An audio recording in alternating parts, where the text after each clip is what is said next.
Hey everyone, this is Video Game Lover here. Welcome to another edition of Games I Finish, or Games I Beat, where I talk about all the games I finished for a certain month. I only finished 8 games for the month of July, which is a far cry to last year, if you remember. Last July I finished over 20 games. I still don't know how that happened, but I finished 8 games, and without further ado, let's talk about them. And we're going to talk about the NES once again, because I finished 3 games again. First we have Power Blade 1 and Power Blade 2. These are 2 fantastic games on the NES. Fantastic games for the system. They have really good graphics, really good gameplay, and some of the best music I've heard on the NES. I love the Stage 1 theme in the original game. It's a really fun game. You could select any level you want to do, but I kind of recommend doing it in order. Power Blade 2 is a little bit different because you get to keep your suit power-ups, but you can't use it all the time or else you lose all your power.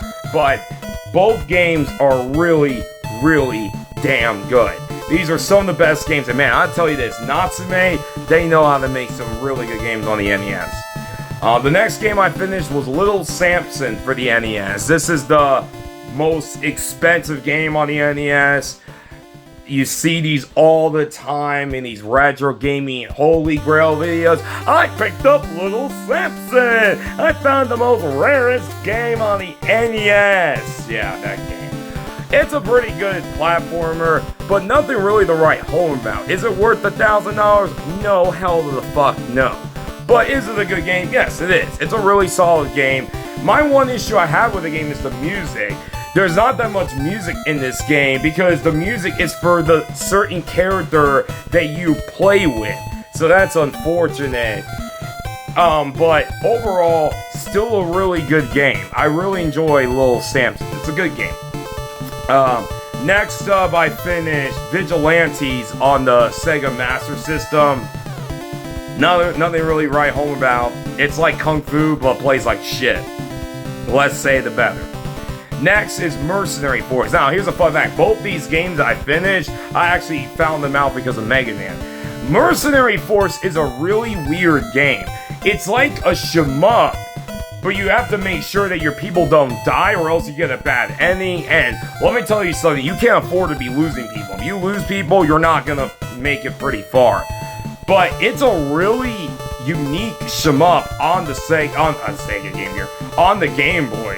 It's pretty decent. Not too bad, not great, but still a good game. It's okay. Now let's talk about the other games I finished. At long last, I finally finished Metroid Prime. This is the remaster version for the Nintendo Switch. A very good game. I was a little worried because I thought I was going to get overwhelmed with this game. And I got lost a lot in this game.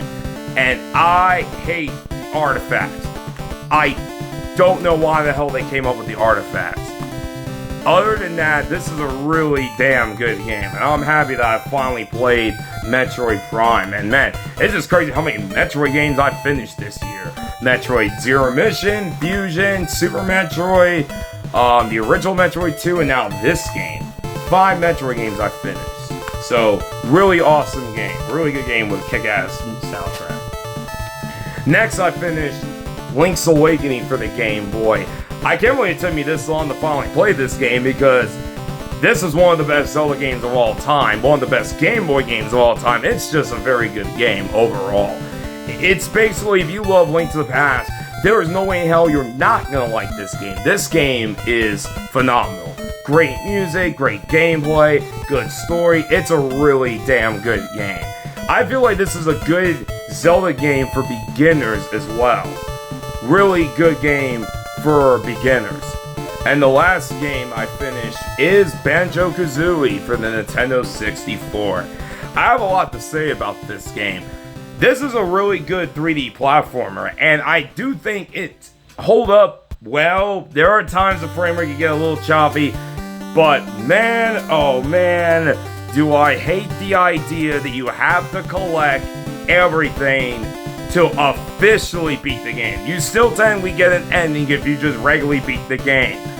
But the fact that you have to get every music note and every jiggle puzzle piece, my God, is it a nightmare.